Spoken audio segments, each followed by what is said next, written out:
I'm a cosmetic scientist. And I guess what motivated me to become a cosmetic scientist is curiosity, first and foremost. I've always been curious since I was a little girl of how products are made, how things smell. I would always smell things, and not just perfumes and cosmetics, but any product. I was just very curious in how things smell, how they were made, and I think that kind of gave me the drive, but also the necessity of finding a product that works for my skin tone and my hair products, which when I was young, there was nothing on the market as there is today. So I think the need to find products that actually work. So one of the major weaknesses I had in the very beginning stages was I didn't have a science background. And to study cosmetic science, you needed a science A-levels, or you needed at least chemistry. And I didn't have any. I didn't even have any good A-levels. But one thing I did have was determination, and I convinced the course director that, I will study chemistry over the summer before the course starts. I did a course in chemistry and I passed the exam and I got into the course. So what I did have was determination, and I graduated with a 2-1. So yeah, even though I didn't have the science background, I had the determination. As a beauty entrepreneur, you are multi-talented, or if you're not, you have to learn to be multi-talented. And you need strength in, research and developing innovative products.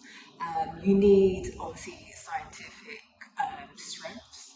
You also need, you're the model for your brand. People are always looking at you, especially with social media. You have to be good at marketing. You're doing the admin, finance, storytelling, presentations, teaching, and you're making and manufacturing, and you're doing all of this multitasking. So you definitely need as well the grace of God. Well, I don't see failure as failure, and I don't see rejection as rejection, because you only fail when you give up. And I've never given up. I've always learned and I've always grown. You're always learning and you're always growing. And in terms of rejection is never final. It's no this very moment. And you can't please everybody all the time. That's one thing, you learn as an entrepreneur. You're not here to please everybody. So you're going to get some no's. It's like, probability. 1 out of 10 people will say yes out of every 9 out of 10 that says no. So it's just a numbers game.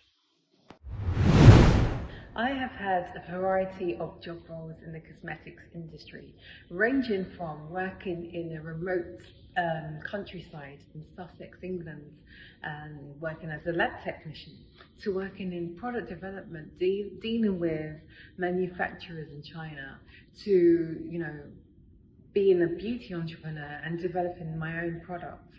So I have a lot of variety. The beauty industry has changed rapidly in the last 10 years as a result of things like social media. And there's so much new products on the market now. And I think you really need to be adaptive. Like, stuff that I've learned from 10 years ago is being replaced now. So I think one of the things to worry about is, remaining cutting edge. I would definitely recommend cosmetic science as a career for others, especially for women of color, because the industry is predominantly white and male. And if you combine someone with the experience and someone with the know-how and the knowledge, the scientific background, that is where innovation can happen. So that is one of my passions, in fact, and it's something that I'm working on. I would love to have a product development school for women of color so that we can develop the latest high-tech products. The cosmetics industry is very lucrative. Back in the early days, you would have to work for a company and stay in, work your way up in the company. But now, with technology, you have apps such as, Freelancer, Fiverr, where you can, work freelance and get clients from all over the world. You can create your own business, like I have. If you look at the top performing cosmetics companies now, they were all created in the last 10 years, like Fenty Beauty, Huda Beauty, and they're Kylie Cosmetics, and they are all multi-millionaires, even billionaires. So it is a very lucrative industry. You've got the option of working in the science side. You can start as an entrepreneur. You can become freelance. The opportunities are endless.